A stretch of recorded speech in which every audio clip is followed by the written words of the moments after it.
Hello my dear friends and students, welcome to English maths. हम लोग SSC GD के English का previous paper solve कर रहे थे और 4 पेपर सॉल्व कर चुके हैं। ये एक्चुअली चौथा नहीं है, ये 5वां है। नंबर चेंज करना मैं भूल गया था। 4 ऑलरेडी हम लोग कर चुके हैं और उम्मीद है कि आप लोगों ने वो चारों डिस्कशन किए हैं, देखे हैं, पेपर भी सॉल्व किए होंगे। और आज का जो हमारा डिस्कशन है वो 1 दिसंबर को पेपर हुआ था 2021 में और शिफ्ट 1 का पेपर है। शिफ्ट 3 का हम लोग चौथे में किए थे। आप लोगों का एसएससी जीडी का पेपर चल रहा है। उम्मीद है आप लोगों का पेपर बहुत अच्छा गया होगा, जिन लोगों का हुआ है, और जिन लोगों का होना है अभी बाकी है उनका भी पेपर बहुत अच्छा गया होगा। और आपके पेपर अच्छा जाए इसके लिए मैं लगातार प्रयास कर रहा हूँ, डिस्कशन लगातार डाल रहा हूँ। आप लोग डिस्कशन देखते रहिए और पेपर इसी तरह के आ रहे हैं जिस तरह का प्रीवियस पेपर था। डिस्कशन मैंने रिव्यू भी देखा था, ठीक है। तो आप लोग लगातार प्रैक्टिस करते रहिए। इस समय नया कुछ पढ़ने की ज़रूरत नहीं है, केवल प्रीवियस पेपर लगाइए और अपनी प्रैक्टिस करते रहिए, ठीक है। तो जिन लोगों ने पिछले के चारों के चारों डिस्कशन देखे हैं उनके लिए अच्छी बात है, और जिन लोगों ने नहीं देखे हैं वो ये 5वां डिस्कशन कर लीजिए, उसके बाद पिछले वाले डिस्कशन देख लीजिए। PDF सबके वीडियो के साथ ही अटैच रहते हैं, आप PDF डाउनलोड करिए, उसको सॉल्व करिए, उसके बाद डिस्कशन देखिए। और मुझे पूरा यकीन है, आई बिलीव, कि आप लोगों को इससे बहुत फ़ायदा मिलेगा और अब पेपर सॉल्व करने में आपकी स्ट्रेटेजी बहुत अच्छी बन जाएगी। तो चलिए स्टार्ट करते हैं हम लोग आज का अपना डिस्कशन। और ये रहा आपका क्वेश्चन नंबर 1, ठीक है। क्वेश्चन नंबर 1 किस बात पर है? देखो, ये दिया हुआ है ग्रामेटिकल एरर ढूंढनी है आपको। वैसे भी जब ये स्लैश लगे होते हैं तो समझ में आ जाता है कि ये एरर का ही क्वेश्चन है, ठीक है। अब इसमें नो एरर का कोई ऑप्शन नहीं है, इसका मतलब हमें चारों में एरर ही ढूंढनी है, नो एरर का कोई चांस नहीं है। तो कहीं ना कहीं कोई ना कोई एरर आपको मिलेगी जरूर। चलिए ढूंढते हैं। गॉड इज़ ग्रेट, इसमें कोई दोहरा नहीं। And we could be grateful to him for all the gifts he had bestowed on us, ठीक है। गॉड ग्रेट है और हमें गॉड का ग्रेटफुल, एहसानमंद, आभारी होना चाहिए। जो कुछ उसने गिफ्ट या जो कुछ भी टैलेंट हमको दिया है, जो कुछ भी गॉड ने हमको दिया है, उसका हमें आभारी होना चाहिए। तो यहाँ सेंस किसका है? हम आभारी हो सकते हैं या हमें आभारी होना चाहिए। तो ये हमारी नैतिकता है, हमें होना चाहिए। चाहिए के लिए यहाँ क्या लगा हुआ है? कोड लगा हुआ है, जो कि सरासर गलत है। ये ईश्वर के साथ अन्याय है, ठीक है। अरे हम ईश्वर के साथ क्या अन्याय करेंगे? बस ये सेंटेंस गलत है। तो वी शुड बी ग्रेटफुल, ना कि वी कुड बी। कुड में देखिए क्षमता दिखाता है, पॉसिबिलिटी दिखाता है, इसलिए यहाँ पे कुड की ज़रूरत नहीं है। किसकी है? शुड की है। तो आपका आंसर कौन सा होगा? ये सेकेंड वाला पोर्शन है। एंड वी कुड की जगह वी शुड होना चाहिए। आपका आंसर कौन सा होगा? 2 होगा, ठीक है। चलिए, ये मॉडल वर्ब का क्वेश्चन था, मॉडल वर्ब गलत थी इसमें। आ जाइए देखते हैं हम लोग क्वेश्चन नंबर 2। और क्वेश्चन नंबर 2 में देखिए क्या दिया हुआ है। एक इडियम दिया हुआ है, उसी की आपको मीनिंग बतानी है। और इडियम है कि full steam ahead. Full steam ahead का मतलब होता है पूरी एनर्जी, पूरे जोश के साथ, पूरे डेडिकेशन, डिटर्मिनेशन के साथ अपने संकल्प पर आगे बढ़िए। तो फुल स्टीम अहेड में देखिए पहला ऑप्शन क्या है? Miss the train. बिल्कुल, यहाँ ट्रेन का कोई मतलब ही नहीं है। Make a train journey, train कहाँ से आ गई भाई इसमें? आगे लिखा है मूव ऑनवर्ड विद डिटर्मिनेशन। यही तो हम कह रहे थे कि पूरे डिटर्मिनेशन के साथ, पूरे संकल्प के साथ आगे की ओर बढ़ते रहिए। तो हमारा आंसर मिल गया। वैसे चौथा देखना चाहो तो मूव वेरी नॉइजली, ये बिल्कुल नहीं होगा, ठीक है। तो आपका आंसर कौन सा हो गया? 3 वाला हो गया, ठीक है। आगे बढ़ते हैं क्वेश्चन नंबर 3 की ओर। और ये रहा हमारा क्वेश्चन नंबर 3। देखिए क्या कह रहा है। साइनोनिम बताना है आपको। किसका साइनोनिम बताना है? वर्ड दिया है विली। विली का मतलब क्या होता है? बहुत ही क्लेवर, बहुत ही चालाक टाइप का आदमी। क्या होता है? क्लेवर होता है, ठीक।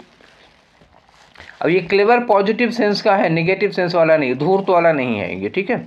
अब तो फ्रैंक मतलब हो गया बहुत ही स्ट्रेट फॉरवर्ड, ये होगा नहीं। और फ्रेंडली ये भी नहीं होगा। क्राफ्टी ये हो सकता है, बहुत चालाक टाइप का आदमी होता है। ऑनेस्ट का लेना देना नहीं है यहाँ से। तो फिर एक बार आपका आंसर कौन सा हुआ? 3 वाला हुआ, ठीक है। आगे बढ़ते हैं क्वेश्चन नंबर 4 की ओर। और क्वेश्चन नंबर 4 में करना क्या है? क्वेश्चन देखकर ही पता लग रहा है कि खाली जगह दी हुई है, यहाँ कुछ भरना है। Look at the hippo. एक कह रहे हैं कि एक हिप्पो है कहीं पे। हिप्पो कहाँ होगा? जंगल में तो होगा नहीं, होगा पानी में, ठीक है। तो इन्होंने कहा कि जरा उस हिप्पो की ओर देखो जो क्या कर रहा है। Dash about happily in the river, जो नदी में खुशी खुशी डैश कर रहा है। अब क्या कर रहा होगा, ऑप्शन देखो। स्टैमरिंग का मतलब क्या होगा, हकला रहा होगा। तो यहाँ हकलाने का, हिप्पो नदी में खुशी खुशी हकलाएगा थोड़े ना, ये तो ठीक है, हटाओ यहाँ से। स्प्लैशिंग अबाउट, ये हो सकता है। स्प्लैशिंग मतलब होता है जब जैसे हम लोग पानी में जो जोर से हाथ मारे तो छपाक से होता है ना, तो स्प्लैश मतलब होता है छपाक। तो वो गैंडा वगैरह क्या करते हैं कि मुंडी बाहर निकालते हैं और पानी में जोर से पटकते हैं छपाक के साथ, तो वो होता है वो खुशी खुशी पानी में छपाक छपाक अपनी मुंडी पटक रहा है और पानी उछल रहा है वहाँ से, ये तो ठीक है। क्रैकलिंग का मतलब होता है जोर से आवाज़ करना, जोर से चीखना। वैसे चीखना तो वैसे जोर से ही होता है, हम ना भी कहें, लेकिन ये जानवर लोग जो जोर से चिल्लाते हैं चीखते हैं उसके लिए होता है, तो ये भी ऑप्शन नहीं है। वो नदी में चिल्ला चीख थोड़े रहा है। स्पटरिंग, तो स्पटरिंग का मतलब होता है ना भी तड़तड़ा के, जैसे कोई आवाज़ होती है ना, बड़ी तड़तड़ाहट की आवाज़ होती है, वही तड़तड़ाना। अब देखो मैं लिख पा रहा हूँ, समझ जाइएगा, ये हो गया तड़तड़ाना। तो ये इसका भी कोई मतलब नहीं है, गैंडा पानी में तड़तड़ा नहीं रहा है, क्या कर रहा है। एक तो खास बात यहाँ लगा दी ना, in the river. In the river वो क्या करेगा, स्प्लैश करेगा, पानी के वो छपा के करेगा, ठीक है। आगे आ जाओ, ये रहा आपका क्वेश्चन नंबर 5, ठीक है। क्या है question number 5, incorrectly spelled word. तो देखते हैं किस वर्ड की स्पेलिंग गलत है। पैलेस की तो सही है, पेडल ये भी सही है, वो गड्ढे होते हैं ना इसमें पानी भर जाता है, उसको पेडल कहते हैं। पैकेट, पैकेट गलत लग रही है जी। पैकेट में क्या होता है, PA होता है, PACKE और T ये होता है पैकेट। तो आपका आंसर मिल गया, पेंट सही है, तो इसका आंसर क्या हो गया, 3 हो गया, ठीक है, स्पेलिंग के। अब आते हैं क्वेश्चन नंबर 6 पर। करना क्या है इसमें, ये आप लोग देख ही रहे हैं, ये देखो खाली जगह दी हुई है, ठीक है। अब आ जाओ, इन द ईयर 1973 की बात है। There were 9 tiger reserves. 1973 में 9 टाइगर रिजर्व थे, but dash the number has risen to 50। और इस समय कितने हैं, 50 हैं। तो 73 में 9 थे, और मान लो कि 2020 मान लेते हैं, करीब करीब 2020 तक कितने आ गए हैं, 50। 21 का पेपर है, तो 21 का पेपर है तो ये 20 का डेटा दिया होगा इन्होंने ज़्यादा से ज़्यादा, तो ठीक है, यहाँ आ गए 50। अब कुल मिलाकर करीब करीब 50 सालों में ये 30-40 टाइगर रिजर्व बढ़ गए। तो मतलब कैसे बढ़े होंगे, धीरे धीरे बढ़े होंगे, अचानक के पटाख से तो बढ़ नहीं गए, धीरे धीरे बढ़े होंगे। तो क्या हुआ, ग्रेजुअली बढ़ गए। टेक्निकली का यहाँ कोई लेना देना ही, टेक्निकली नहीं बढ़े हैं। एडमेंटली का मतलब होता है अपनी बात पर अड़े रहना, जिद्दी टाइप का होता है। यहाँ संख्या बढ़ रही है, जिद्दी का कोई मतलब नहीं, कॉन्सिक्वेंटली होता है परिणाम स्वरूप। और परिणाम स्वरूप हम तब लगाते जब इसके पहले इसके लिए कोई कार्य किया गया होता, क्योंकि पहले कोई कार्य नहीं किया गया है, खाली ये कहा गया है कि 9 टाइगर रिजर्व थे, 50 हो गए हैं, तो कारण तो बताया नहीं गया, इसलिए कॉन्सिक्वेंटली लगने का कोई चांस नहीं। तो 50 सालों में करीब 40-50 सालों में 40-50 के नंबर बढ़ी है, तो उसका मतलब क्या हुआ, साल भर में एक का एवरेज करीब आ रहा है, तो ये ग्रेजुअली बढ़ा है, और ग्रेजुअली बढ़ा है, इसलिए पहला ऑप्शन हमारा सही होगा। अब आ जाओ क्वेश्चन नंबर 7 पे, ठीक है। तो देखें 7 क्या कह रहा है, ये वन वर्ड सब्स्टिट्यूशन है, ठीक है, वन वर्ड सब्स्टिट्यूशन। अब सेंटेंस पढ़ो क्या लिखा, a place where antiques are kept. Antique का मतलब बहुत पुरानी दुर्लभ टाइप की चीज़ें जो इतिहास से रिलेटेड होती हैं, उनको इकट्ठा करके जहाँ रखा जाता है उस जगह को क्या कहते हैं, ठीक है। तो अब बता दीजिए उस जगह को क्या कहते हैं। रिजॉर्ट का मतलब होता है लोग जहाँ घूमने टहलने रिफ्रेशमेंट के लिए जाते हैं, ये होगा नहीं। ऑर्फनेज अनाथालय होता है जहाँ अनाथ बच्चों को रखा जाता है। म्यूजियम ही वो जगह है जहाँ एंटीक चीज़ों को रखा जाता है, इतिहास की चीज़ें। और हैंगर वो जगह होती है जहाँ हवाई जहाज़ खड़े किए जाते हैं, एक तरह से कह सकते हो हवाई जहाज़ का गैरेज है वो, तो इसकी भी यहाँ कोई ज़रूरत नहीं है। अच्छा, अगर आपको इसी तरह के और वर्ड्स की ज़रूरत हो तो मैंने प्लेसेस पर एक वीडियो बना रखा है, करीब 50-60 ऐसी ही जगहों के नाम लिख रखे हैं जिसमें मतलब जहाँ पे कोई काम किया जाता है और जो बहुत ज़्यादा एग्ज़ाम में आए हैं, ये 4 के चारों वर्ड उसमें हैं, ठीक है। और इन्हीं चारों वर्ड्स की तरह से कम 40-50 वर्ड्स का कलेक्शन करके मैंने रखा है जो प्लेसेस से रिलेटेड है, ठीक है। तो आप चैनल पे जाइए और थीमेटिक वोकैब एक उसमें प्लेलिस्ट होगी थीमेटिक वोकैब, तो थीमेटिक वोकैब में जाकर के ढूंढिएगा तो प्लेसेस, ठीक है, लिखा होगा वर्ड से रिलेटेड टू प्लेसेस, वहाँ पे सारे के सारे वर्ड मिल जाएंगे, आप उसको पूरा देख डालिए और नोट कर डालिए, आपका प्लेसेस से रिलेटेड कोई क्वेश्चन गलत ही नहीं होगा, ठीक है। नेक्स्ट क्वेश्चन है हमारा क्वेश्चन नंबर 8। क्वेश्चन नंबर 8 में क्या करें, फिर वही वन वर्ड सब्स्टिट्यूशन की बात है। वन वर्ड सब्स्टिट्यूशन, जरा सेंटेंस देखो क्या है, person who is not an expert, मतलब क्या होगा, एक्सपीरियंस ज़्यादा नहीं होगा, जो एक्सपर्ट नहीं है इन द फील्ड ऑफ आर्ट और म्यूजिक, जो आर्ट और म्यूजिक के क्षेत्र में बहुत एक्सपर्ट नहीं है, उसको क्या कहोगे। तो एक वर्ड आता है आपका अमेचर। अमेचर के दो मतलब होते हैं। एक अमेचर होता है शौकीन या शौकिया, कोई मतलब ऐसा व्यक्ति जो किसी काम को शौकिया करता है, जैसे मान लो आपको गिटार बजाने का शौक है, अब शौक से करते हैं, प्रोफेशनली नहीं करते हैं, तो अमेचर एक वर्ड ये होता है। और इसी अमेचर का दूसरा मतलब होता है अनएक्सपीरियंस्ड या अनुभवहीन या नौसिखिया कह सकते हो उसको। क्या कह सकते हैं हम इसको, अनुभवहीन, जिसको कम अनुभव होता है उसको अनएक्सपीरियंस्ड। तो यहाँ क्वेश्चन है कि person who is not expert, जो एक्सपर्ट नहीं है वो अनुभवहीन तो हो सकता है, तो हमारा ऑप्शन 1 हो गया। इसकी दो मीनिंग है, शौकिया और अनुभवहीन, इस वाली मीनिंग में नहीं हो पा रहा है, दूसरी वाली मीनिंग में हो जा रहा है, तो ये आएगा।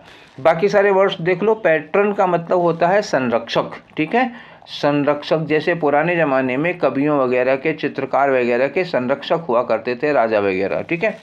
और एसेंट्रिक का मतलब क्या होता है, सनकी, ठीक है, क्या होता है, सनकी, whimsical, अपने मन की करता है वो।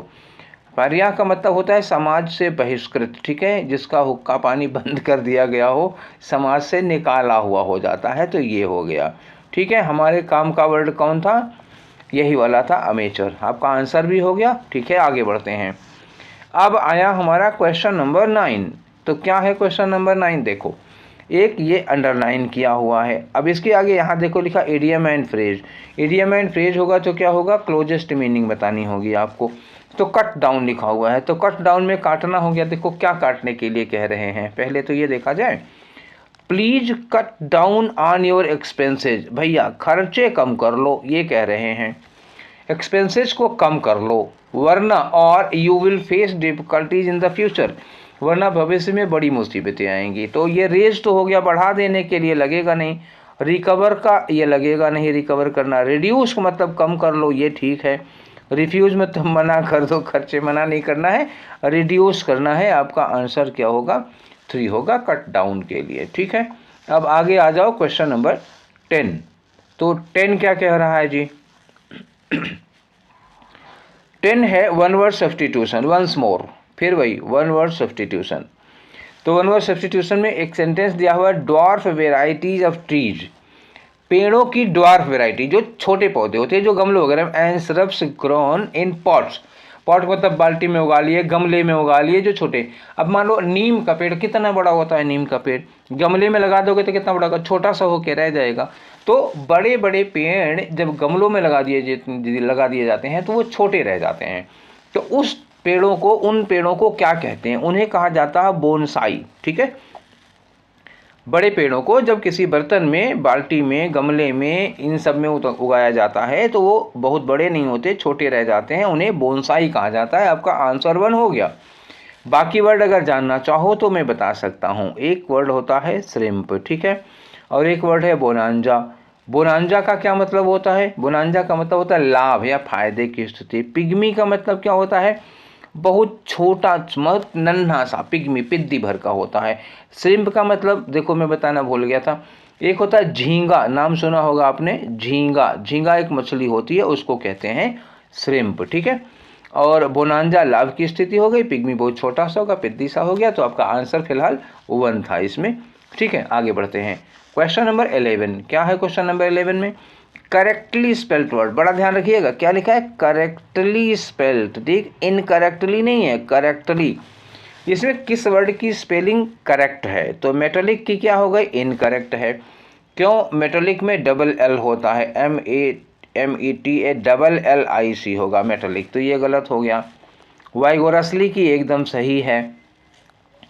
क्रिस्टलाइजेशन में डबल एल होगा, CRYSTALLI, ठीक है, SATION होगा, ये हो गया डबल एल। कैरिंग में भी CARRY होगा, ठीक है, तो ये डबलिंग वाले वर्ड्स थे, ये इसकी भी स्पेलिंग गलत, इसकी भी स्पेलिंग गलत, केवल एक वाइगोरसली की स्पेलिंग सही है, आपका आंसर हो गया 2। ठीक है, अब आ जाओ क्वेश्चन नंबर 12 पर। क्या है जी 12 में स्लैश लगा हुआ है, इसका मतलब क्वेश्चन समझ में आ रहा है। क्या होगा, ये एरर है। स्लैश देख के वी फॉरगॉट, ठीक है, पास्ट में हो गया, to wish Susan, Suzanne, Susan नहीं सुजैन है, हम सुजैन को विश करना भूल गए इन हर बर्थडे। देखो बर्थडे एक वो है था, फैमिली फेस्टिवल कहा जाता है इसको, एक ओकेज़न है, इसमें क्या लगा हुआ है, डे लगा हुआ है। और टाइम में जब प्रीपोजिशन ऑफ टाइम में पढ़ा रहा था तो मैंने बताया था बर्थडे किसी भी ओकेज़न में जिसमें डे लगा होता है उसके पहले इन नहीं लगता है, ऑन लगता है। ठीक, मैंने प्रीपोजिशन पढ़ा रखे हैं, ढेर सारे लेक्चर्स हैं, उसकी प्रैक्टिस सेट भी है। प्रीपोजिशन ऑफ टाइम में मैंने बताया था कि कब ऑन लगता है, कब एट लगता है और कब इन लगता है। ठीक है, तो जिनका ये कन्फर्म ना हो वो लोग प्रीपोजिशन के मेरे सारे लेक्चर देख लीजिए, आपका प्रीपोजिशन कभी गलत नहीं होगा। ठीक है, तो यहाँ क्या होगा, इन हर बर्थडे गलत हो गया, क्या होगा, ऑन हर बर्थडे। आपका ऑप्शन कौन सा हो गया, पहला वाला। ठीक, अब आ जाओ क्वेश्चन नंबर 13 पे। 13 में क्या है, फिर स्लैश लगा हुआ है, इसका मतलब क्या होगा, ये स्लैश देख के अंदाज़ा लग जाता है कि किसका क्वेश्चन है, ये ग्रामेटिकल एरर बतानी है आपको। तो चलिए ढूंढते हैं। Peter said then he was feeling unwell. अच्छा, डायरेक्ट से इनडायरेक्ट जब बनाते हो तो सेड के बाद क्या लगता है, देन लगता है कि दैट लगता है, तो जाहिर सी बात है दैट लगता है। ये जो देन लिखा है इसकी जगह क्या होना चाहिए था, that. Peter said that he was feeling unwell, तो ये आपका आंसर नंबर 4, ये एरर हो गई आपकी, देन की जगह दैट होना चाहिए था। ठीक है, इसमें बहुत ज़्यादा समझाने वाली चीज़ नहीं है। अब आ जाओ क्वेश्चन नंबर 14 में, और क्वेश्चन नंबर 14 क्या कह रहा है, यही सब्स्टिट्यूशन, नो सब्स्टिट्यूशन रिक्वायर्ड मिल गया। इसका मतलब हुआ, और देखो यहाँ अंडरलाइन भी किया हुआ है, मतलब हुआ कि जो पोर्शन अंडरलाइन किया गया है अगर उसमें कोई ग्रामेटिकल मिस्टेक है तो इनमें से कोई एक होगा, अगर ये ठीक है तो फिर आपका नो इम्प्रूवमेंट होगा। तो चलो पता लगाते हैं कि क्या वहाँ पे कोई गलती है। और ये किसका है, क्वेश्चन टैग दिया हुआ है, तो हम लोग देखते हैं क्वेश्चन टैग सही बना है कि गलत बना है। देखो यहाँ लिखा है they have decorated their house nicely, हमारी हेल्पिंग वर्ब क्या है, हैव है, और हैव में नॉट नहीं लगा हुआ है। तो अगर हैव में नॉट नहीं लगा हुआ है, स्टेटमेंट में हैव है, तो इसका मतलब क्वेश्चन टैग बनाते समय क्या बन जाएगा, हैवंट बन जाएगा, और आपका सब्जेक्ट यहाँ पीछे चला जाएगा, हैवंट के साथ क्या लगेगा, दे लगेगा, और ये क्वेश्चन मार्क लगेगा। तो हैवंट दे, यहाँ क्या लिखा है, डिडंट दे लिखा हुआ है, ये गलत हो गया, डिडंट दे नहीं होगा, हैवंट दे होगा। आपका आंसर कौन सा हुआ, 3 वाला हुआ। ठीक है, अब आगे आ जाओ क्वेश्चन नंबर 15 में, देखते हैं 15 क्या कह रहा है। Once more related to improvement, तो फिर एक नो सब्स्टिट्यूशन रिक्वायर्ड यहाँ दिया हुआ है, इसका मतलब ये है अंडरलाइन किया हुआ है। अंडरलाइन किया है तो देखना है कि इस पोर्शन में अगर कोई गलती है तो उसका सही क्या होगा, अगर गलती नहीं है तो नो करेक्शन। ठीक है, पढ़ लेते हैं। नो सूनर ही हैड, गलती तो है, क्योंकि अगर आप निगेटिव एक्सप्रेशन से, इन्वर्जन में मैंने पढ़ाया था कि अगर आप किसी निगेटिव एक्सप्रेशन से सेंटेंस की शुरुआत करते हैं तो आपकी हेल्पिंग वर्ब सब्जेक्ट के पहले आती है, this is called inversion, rule of inversion. और हम शुरू कर रहे हैं नो सूनर से, मतलब नेगेटिव एक्सप्रेशन से, तो हैड पहले आना चाहिए, तो गलत तो है यहाँ, हैड पहले आ जाएगा। और दूसरी बात, नो सूनर के साथ देन नहीं लगता है, दैन लगता है। ठीक है, ठीक, तो हैड पहले आना चाहिए और देन की जगह दैन होना चाहिए, तो ये वाला तो होगा नहीं। अब had he return home when, ये गलत हो गया, व्हेन ये भी नहीं होगा।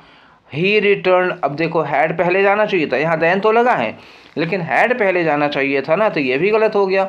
यहाँ लिखा had he return home then, तो यहाँ हैड भी पहले आया है, यहाँ देन भी आ गया है, इसका मतलब आपका ऑप्शन कौन सा हो गया, 4, यही वाला करेक्ट है। ठीक, चलिए आगे बढ़ते हैं क्वेश्चन नंबर 16 में, और ये रहा आपका question number 16, once more related to antonym. आप बताइए, एंटोनीम बताना है, किसका एंटोनीम बताया, सर्टेनिटी का। सर्टेनिटी का मतलब क्या होता है, निश्चितता, श्योरिटी। अनरीजनेबल का मतलब होता है जिसके पीछे कोई तर्क नहीं हो, कोई लॉजिक नहीं हो। प्रोलॉन्ग का मतलब होता है टाइम को इलोंगेट कर देना, 2 दिन का काम 5 दिन में कर देना, प्रोलॉन्ग्ड हो जाता है। डाउट का मतलब जिसमें संदेह हो, तो सर्टेनिटी का अपोजिट क्या हो गया, डाउट, तो ये आपका आंसर हो गया 3।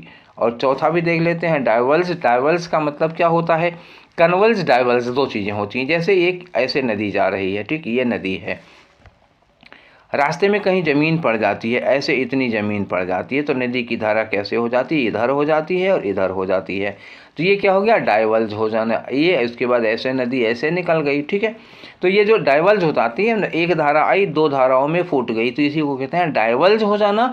और 2 धाराएं आके जब एक में मिल के एक धारा बन जाती हैं तो इसको कन्वर्ज कहते हैं। डाइवर्ज का अपोजिट क्या हो गया, कन्वर्ज हो जाएगा। बात ठीक समझ में आ गई, ठीक है। तो फिलहाल हमारे क्वेश्चन का आंसर ये डाइवर्ज कन्वर्ज नहीं था, हमारे क्वेश्चन का आंसर था सर्टेनिटी का अपोजिट क्या होगा, डाउट होगा। अब ये वर्ड आ गया तो बता दिया मैंने, फिर कभी काम आ जाएगा आपके, कोई वर्ड खराब थोड़े नहीं जाता है।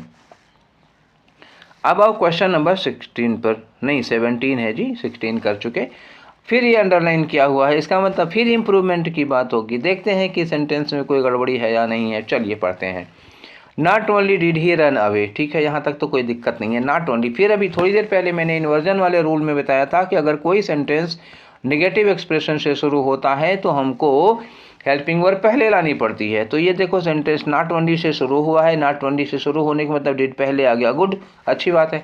और डिड लगा है तो ये रन अवे क्या हो गया, रन वर्ब की फर्स्ट फॉर्म लगी है, डिड के साथ फर्स्ट फॉर्म ही लगती है, तो फिर कोई दिक्कत नहीं है, यहाँ बट आल्सो लगा हुआ है। वैसे में आगे देखने की कोई ज़रूरत नहीं थी, पढ़ देता हूँ आपके लिए सेंटेंस। हमें एरर केवल इतने में ही तो ढूंढनी थी, अगर है तो ठीक है, बनाएंगे सुधार करेंगे, नहीं है तो कोई बात नहीं है। तो सेंटेंस पढ़ो, not only did he run away from home, आगे लिखा है but also stole the money, ना वो केवल घर से भाग गया बल्कि पैसे भी चुरा के गया, ठीक है। चलो ऐसा नहीं करना चाहिए था उसको। तो कोई ग्रामेटिकल एरर है नहीं तो क्या होगा, नो इम्प्रूवमेंट होगा। फिर इसको हम क्या समझाएं, जब वहाँ कोई एरर ही नहीं है तो इसको समझाने कोई मतलब ही नहीं होता, ठीक। आगे बढ़ते हैं, अगला क्वेश्चन है क्वेश्चन नंबर 18। 18 क्या कह रहा है, देखो एंटोनीम का क्वेश्चन है। अब एंटोनीम किसका है, एसुएज का है। एसुएज का मतलब क्या होता है, शांत करना किसी चीज़ को, पैसिफाई करना। जैसे आपको बहुत तेज गुस्सा लगी है, आप एक गिलास पानी पीजिए, ठीक है, तो क्या हो जाएगा, आपका गुस्सा शांत हो जाएगा। तो ये पैसिफाई करना होता है, काम डाउन कर देना किसी को, ठीक, काम डाउन करना, शांत करना। अच्छा ठीक है, केवल गुस्सा ही नहीं, मतलब और भी कोई चीज़ें कम करना, शांत करना, इसके लिए हम यूज करते हैं एसुएज को, ठीक है। तो सूद क्या होता है, सूद मैंने राहत देना, साइनोनियम हो गया। डिक्रीज मैंने कम कर देना, ठीक है, और रिलीव मैंने कम कर देना। ये करीब करीब करीब करीब सब सिमिलर में आ जाते हैं। प्रोवोक का मतलब उकसा देना, भड़का देना, ये एंटोनिम हो गया आपका। प्रोवोक का मतलब क्या हुआ, जैसे आपको गुस्सा लगे, कोई मुंह चिढ़ा दे तो वो प्रोवोक करने का काम हो गया, ठीक है। तो गुस्सा लगने पे कोई एक गिलास पानी दे, वो क्या कर दिया, एसुएज कर दिया। और किसी ने गुस्सा लगने पे मुंह चिढ़ा दिया तो वो प्रोवोक कर दिया, ये एंटोनिम हो गया आपका। आंसर कौन सा होगा, 4 वाला हो जाएगा, ठीक है। अब आओ क्वेश्चन नंबर 19 में। 19 क्या है जी, देखते हैं इनको भी। 19 साइनोनिम ऑफ गिवन वर्ड, ये है आपका synonym of given word. Given word क्या, इनॉर्मस, ये साइज से रिलेटेड वर्ड है। एक वीडियो में इस पर भी डाल रखा हूँ, साइज और शेप वगैरह पे। तो इनॉर्मस बहुत बड़ी साइज के लिए यूज किया जाता है, किसके लिए, ह्यूज, बहुत बड़ा साइज के लिए यूज किया जाता है। ह्यूज होता है, जाइंट होता है, ठीक है, ठीक, अमाउंट में बहुत ज़्यादा होगा। ह्यूज हो गया, जाइंट हो गया, मासिव हो जाता है, और मेमथ हो जाता है, बहुत बड़ा, ठीक है। तो ऑर्डिनरी तो साधारण हो गया, होगा नहीं। लिमिटेड भी कम के लिए लग जाता है। मासिव बहुत बड़ा होगा, ये होता है आपका साइनोनिम, क्योंकि मासिव का मतलब ह्यूज या जाइंट होता है, ठीक है। एक्सपेंसिव, खर्चीला होगा, उसका यहाँ कोई लेना देना नहीं है। तो आपका आंसर क्या हो गया, 3 हो गया। बहुत विशाल साइज के लिए यूज किया जाता है। इनॉर्मस है, मासिव है, ह्यूज है, जाइंट है, मैमथ है, ठीक है, और मॉन्स्ट्रस है, इस तरह के वर्ड यूज किए जाते हैं, ठीक। तो चलिए ये क्वेश्चन भी आपका हो गया। अब आते हैं क्वेश्चन नंबर 20 पर। तो क्वेश्चन नंबर 20 में करना क्या है, ये तो यहाँ से दिखाई दे रहा है कि खाली जगह भरनी है हमको। The child dash that he had broken the वेस, बच्चे ने डैश किया कि उसने फ्लावर वेस तोड़ा है, मतलब ये गमला मैंने तोड़ा है। अच्छा, बच्चा जब ये कह रहा है कि गमला मैंने तोड़ा है, तो कौन सा कार्य कर रहा है, कलेक्टेड नहीं, रिक्वेस्टेड नहीं, डिमांडेड नहीं, एडमिटेड, हाँ। तो एडमिटेड का मतलब क्या होता है, एक्सेप्ट करना, स्वीकार करना। तो बच्चा ये स्वीकार कर रहा है कि गमला मैंने तोड़ा है। तो आपका आंसर कौन सा हो जाएगा, 4 का हो जाएगा। ठीक है, अब आ जाओ 21 में करना क्या है हम लोगों को। 21 से लेकर के 25 तक एक कंप्रीहेंशन है, ये पैसेज है, क्लोज टेस्ट है, जिसमें एक पैसेज में खाली जगहें दी हुई हैं, उनको आपको क्या करना है, सूटेबल वर्ड उनकी जगह पर भरना है। तो इसके पहले हमें क्या करना पड़ेगा, इस पैसेज को पढ़ना पड़ेगा, अच्छे से पढ़ना पड़ेगा। ठीक है, तो चलो पढ़ लेते हैं, उसके बाद सारे फिलर एक एक करके लगा लेंगे। तो पहले पढ़ते हैं पैसेज को। क्या दिया हुआ है, वंस देयर वाज 2 ब्रदर्स, 2 भाई थे। 1 ब्रदर वाज डैश, एक भाई क्या था, 1 ब्रदर वाज डैश, आगे लिखा है पुअर फार्मर, ये फार्मर लिखा है, तो क्या हुआ, सिंगुलर काउंटेबल नाउन हो गया। सिंगुलर काउंटेबल नाउन हो गया तो इसके पहले हमेशा आर्टिकल लगता है, आ लगे, एन लगे, जो भी लगेगा लगाना पड़ेगा, क्योंकि पहली बार आया है ना। तो यहाँ क्या लग जाएगा, 1 brother was a poor farmer, ऐसे कर देंगे। दूसरा क्या हुआ, ही वर्कड इन द फील्ड, वो खेतों में काम करता था, ठीक, खूब काम करता था। And dash the weather was bad, ठीक, और मौसम था खराब। ही डैश नो फूड, अब खेतों में काम तो उसने बहुत किया, लेकिन मौसम खराब था, मौसम खराब था तो डैश नो फूड, तो इसलिए उसको खाने को मिला नहीं, मतलब अनाज पैदा नहीं हुआ, मौसम खराब हो गया तो खराब हो गई फसल, और उसके पास खाने को कुछ नहीं था। बट ही वॉज काइंड, लेकिन वो बड़ा दयालु आदमी था। एंड वर्कड अ डैश, देख ध्यान रखना कि आ के बाद कोई फ्रेज लगता है, वर्क जैसे अ नंबर ऑफ, ठीक है, अ लॉट ऑफ, इस तरह के कोई वर्ड यहाँ पे कुछ लगेगा। वर्क मतलब यहाँ अमाउंट में लगेगा, उसके काम करने का अमाउंट, खूब काम किया उसने, इसके लिए कुछ लगेगा। आगे लिखा है डैश, ठीक है, तो यही वाला लगाना है चौथे नंबर का। लिखा है अदर ब्रदर, दूसरे भाई की बात हो रही कि दूसरा भाई क्या था, अ रिच मैन। अब देखो यहाँ क्या लिखा, आ, देख लो, अ रिच मैन, यहाँ अ रिच मैन लिखा है तो यहाँ क्या होगा, वही अ पुअर फार्मर। ठीक है, दोनों में पैरेलल होंगे ना, जब से यहाँ अ रिच मैन है तो वहाँ अ पुअर फार्मर होगा। अगला लिखा है दूसरा भाई एक रिच मैन था, dash worked on a ship, जो एक शिप पर काम करता था, तो यहाँ क्या सेंस आएगा, जो के सेंस वाला कोई वर्ड यूज किया जाएगा। He was not kind and often cheated people, वो दयालु नहीं था और अक्सर लोगों को चीट किया करता था, ठगा करता था। तो इसमें पहले वाले में 21 वाले में हमें यहाँ क्या मिला था, कौन सा वर्ड आया था, आया था, तो आपका आंसर कौन सा हो गया, ये चौथा वाला हो गया। अब आओ क्वेश्चन नंबर 22, तो पैसेज फिर भी आपके सामने ही रहेगा, चिंता मत करिए। 22 में क्या था, यहाँ देखो, यहाँ क्या था, गरीब आदमी था, he worked in the field, वो खेतों में बहुत मेहनत किया था। And dash the weather was bad, ठीक है, तो इसके लिए हम लोग क्या लगाएंगे, इसके लिए हम लोग लगाएंगे व्हेन।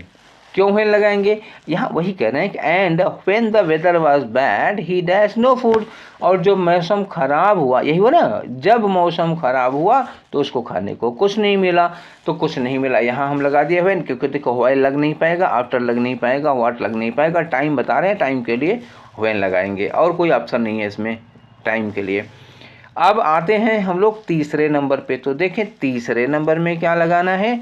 अब यहाँ तक हो गया ना, when the weather was bad, जब मौसम खराब हो गया, ही डैश नो फूड, तो उसको कोई मतलब खाने को कुछ मिला नहीं, अनाज मिला नहीं, तो ही हैज़ तो होगा नहीं, क्योंकि कहानी वाज में है, पास्ट में है, हैज़ लगाना नहीं है। मे हैव पॉसिबिलिटी का तो कोई संभावना नहीं है, विल फ्यूचर में जाएगा, हमें पास्ट में जाना है, तो ही हैड नो फूड, बस टेंस पकड़े रहो, हो गया काम। ठीक है, पास्ट की कहानी है तो हमें पास्ट में वर्ब चाहिए थी, विल लगेगा नहीं, मे लगेगा नहीं, हैज लगेगा नहीं, हैड लगेगा, काम खत्म हो गया। तो ये हो गया फेलर नंबर 3 के लिए। अब देखो फेलर नंबर 4 के लिए क्या लगाते हैं। फेलर नंबर 4 के लिए हम लगाएंगे काम करने की मात्रा, ही वर्कड, ठीक है ना, कुछ नहीं मिला खाने को लेकिन दयालु था। एंड वर्कड और डैश, कितना काम किया, बहुत काम किया, अ के साथ लगाना याद रखिएगा। वर्कड अ मच ना, अ मच नहीं होता, वर्कड अ लॉट्स, लॉट्स लग तो जाता लेकिन ये जो एस लगा हुआ है ना, इस वजह से नहीं लगेगा, तो ये भी गए काम से। वर्कड अ लॉट, हाँ ये होता है अलॉट, वर्कड अ लॉट, ये ठीक है, ये लग सकता है। और वर्कड अ हार्ड, अब देखो ये हार्ड लग तो जाता, सुटेबल तो था, लेकिन ये आ लगा हुआ है ना, तो इस वजह से नहीं लगे। वर्कड हार्ड होता लेकिन वर्कड अ हार्ड, नो ये नहीं हो सकता, तो ये भी नहीं होगा। आपका आंसर कौन सा हुआ, अरे अरे अरे नो नो नो नो, ये नहीं, ये होगा, ठीक है, सी वाला 3 वाला होगा। ठीक है, आप लोगों ने मतलब समझ जाइएगा कि ये गलती से मैंने लगा दिया था, 3 वाला होगा, ठीक है। अब आ जाओ आखिरी क्वेश्चन आज का, क्वेश्चन नंबर 25, और यहाँ क्या दिया हुआ है, उसका भाई कैसा था। He was a rich man dash worked on ship, relative pronoun, एक अमीर आदमी था जो शिप पर काम करता था। आदमी के लिए क्या लगाओगे, हु लगाओगे, व्हिच आदमी के लिए लगता नहीं है, और दैट लगता है, लेकिन यहाँ दैट लगाने का चांस नहीं है क्योंकि दैट की कुछ शर्तें होती हैं, ठीक है, इसलिए सबसे सुटेबल। अगर हु ना दिया होता, ये ना होता तो हम दैट लगा लेते, ऐसा नहीं है, काम चलाऊँ है ये, लेकिन हु है तो फिलहाल यही लगेगा, और हुम यहाँ लग नहीं सकता है, उसको भी काट दो। तो ये हो गए आपके 25 क्वेश्चंस आज के डिस्कशन के। क्लियर? तो हम लोग प्रैक्टिस सेट 5 के 25 क्वेश्चन कर चुके। कुल मिलाकर अगर 25 आपको देखें तो हम 125 क्वेश्चन का डिस्कशन करा चुके हैं, और जब तक आपका जीडी का पेपर चलता रहेगा हम लगातार डिस्कशन कराते रहेंगे। आप लोग सेट लगाते रहिए, PDF आपको भेज दिया करता हूं, और ये सेशन आप लोगों को कैसा लग रहा है इसके बारे में हमें बताइएगा, ठीक है। और तैयारी आप लोगों की बहुत अच्छी हो, मुझे यकीन है, पूरा विश्वास है कि आप लोग अच्छा परफॉर्म करेंगे। जो दे चुके हैं वो कर चुके होंगे अच्छा परफॉर्म, जिनको देना है वो भी बहुत अच्छा परफॉर्म करेंगे। आपका एग्ज़ाम बहुत अच्छा हो, इन्हीं शुभकामनाओं के साथ आज का सेशन यहीं पर वाइंड अप करते हैं। फिर मिलेंगे नेक्स्ट सेशन में। Till then take care, thank you.